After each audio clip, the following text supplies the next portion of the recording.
She could stand alone in the dark silence and study the area. To the left in the distance, the lights of the village showed as tiny dots of brilliance in the blackness. She gazed out towards the bay with a strange, tense expression on her even-featured face. The party was overwhelming after her subdued months of widowhood. She needed this brief respite to gain control of her feelings. Her husband's death had been a violent, ugly business, and it had never been properly explained. His body had been found in a nearby woods, his throat torn open by some animal. Even now it made her shudder to remember the circumstances. It had all been a nightmare, and this was her first attempt to resume her social life again. Her father-in-law had insisted she'd mourned long enough and escorted her to the Collins party. Harriet stared up at the black sky with solemn eyes and wondered what the future held for her. She felt bleak and miserable amid the gaiety of the party, and she realized it was going to be difficult picking up the threads of her previous way of living. The memory of her dead husband still haunted her. A short time ago, Nicholas Brooke, one of the summer residents, had asked her to dance with him. She'd accepted his invitation, but she soon realized that she was like some hollow creature. On the outside, a lovely young woman, inwardly a mourning, tortured soul. She'd tried to keep up a light conversation with the hippie-like young man who'd rented the house next to the Turnbridge estate for the summer.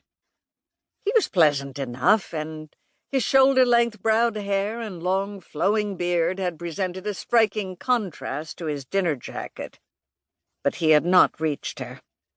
After the dance, she had excused herself and rushed off into this dark place to try and sort out her thoughts.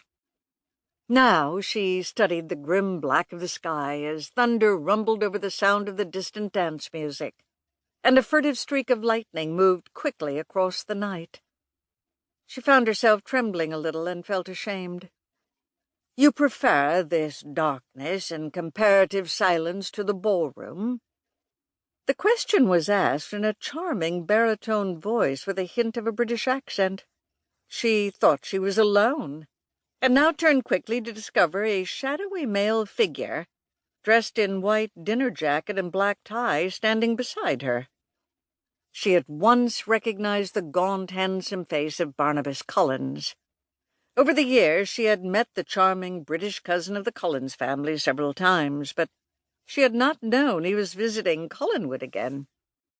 "Barnabas Collins!" she exclaimed. "I'm glad to see you." "And I'm most happy to renew my acquaintance with you," he said. "I had no idea you'd returned here." "I came back yesterday," he told her. "Will you be remaining long?"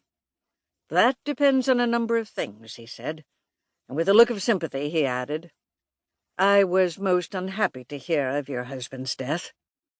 "A dreadful blow for you." "Yes, it was," she said quietly. "And very wise of you to be here tonight.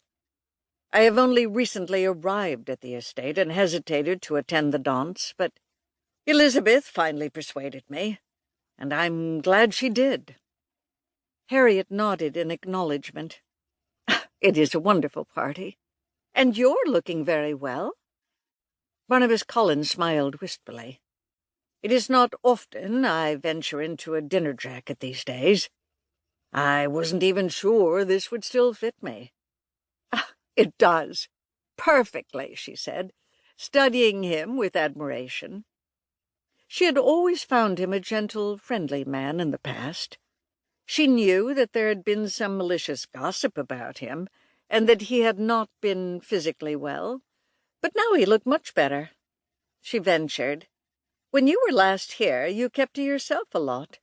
You were rarely seen except in the evenings or the nights. I hope you've recovered." "I have," he said. "I spent all the morning walking along the beach in the sunshine. It did not cloud over until late in the day." Harriet glanced at the sky. "I hope we don't have thunder during the party." "I doubt that we shall."